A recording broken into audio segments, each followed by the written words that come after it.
Nasional Penanggulangan Bencana (BNPB) mencatat korban meninggal dunia akibat gempa bumi berkekuatan magnitudo 7,7 yang mengguncang Nusa Tenggara Timur (NTT) mencapai 53 orang hingga Minggu, 16 Agustus 2026, sore.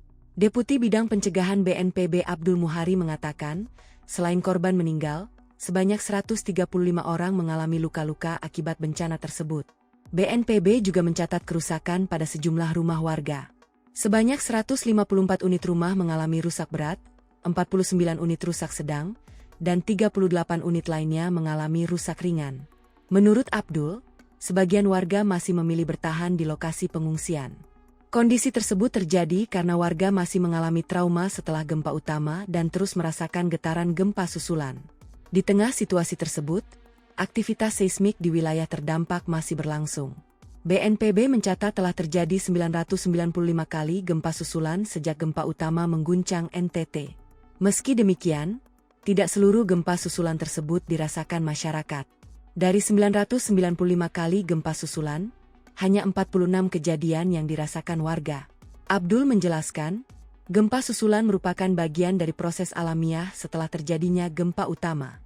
Aktivitas tersebut berkaitan dengan proses penyesuaian struktur patahan di dalam bumi setelah mengalami pelepasan energi dalam jumlah besar. Kendati demikian, BNPB mengingatkan masyarakat agar tidak mengabaikan potensi bahaya yang dapat muncul akibat gempa susulan, terutama bagi warga yang rumahnya mengalami kerusakan. Abdul meminta warga melakukan pemeriksaan terhadap kondisi bangunan sebelum kembali menempatinya.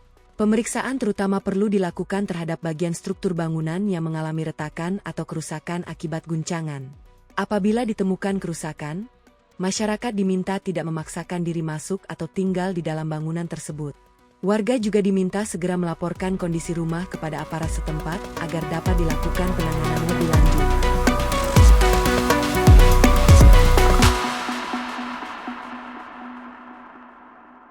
Jangan lupa subscribe ya!